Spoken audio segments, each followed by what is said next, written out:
গেল আসরে চ্যাম্পিয়ন আর্জেন্টিনাকে প্রথম ম্যাচে হারিয়ে বড় অঘটনের জন্ম দিয়েছিল সৌদি আরব। সেই ঘটনার পুনরাবৃত্তি দেখার অপেক্ষায় ছিল বিশ্ব। তবে আরোহর গোলে কোনো রকমে মান বাঁচল লা সেলেস্তেদের। মায়ামি স্টেডিয়ামে শুরু থেকেই আক্রমণ চালায় উরুগুয়ে, ছেড়ে কথা বলেনি সৌদি আরবও। তাতে লড়াইটা জমে উঠে শুরু থেকেই। ম্যাচে লাতিন আমেরিকানদের আতঙ্কের নাম হয়ে দাঁড়ান সৌদি গোলরক্ষক মোহাম্মদ আল ওয়াইস। গোলশূন্য থেকে প্রথমার্ধ যখন শেষ হওয়ার দ্বার প্রান্তে ঠিক তখনই কেঁপে উঠে উরুগুয়ের জাল।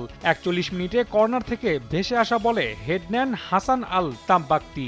উরুগুয়ের গোলরক্ষক ফার্নান্দো মুসলিরা বলটি নিয়ন্ত্রণে নিতে ব্যর্থ হন। সুযোগ নিয়েই আব্দুলেলা আল আমরি বল পাঠান জালে। অঘটনের হাত থেকে রেহাই পেতে আক্রমণের ধার বাড়ায় মার্সেলো বিলসের শিষ্যরা। তবে বারবার সেই ওয়াইসেই আটকে যায় দুবারের বিশ্ব চ্যাম্পিয়নরা। ৩ পরিবর্তন এনেও বদলায়নি ভাগ্য। কাতারের ইতিহাস পুনরাবৃত্তি যখন উকি দিচ্ছে, ঠিক তখনই ওয়াইসকে পরাস্ত করতে সমর্থ হন আরৌহো। স্বস্তি ফিরে লা সেলেস্তেদের শিবিরে। এরপর আক্রমণে আরও ধার বাড়ায় দলটি। ম্যানুয়েল সানাব্রি, ব্রিয়ান রদ্রিগেজ, ভালভার্দেরা ব্যতিব্যস্ত করে তোলেন সৌদির আক্রমণ ভাগকে।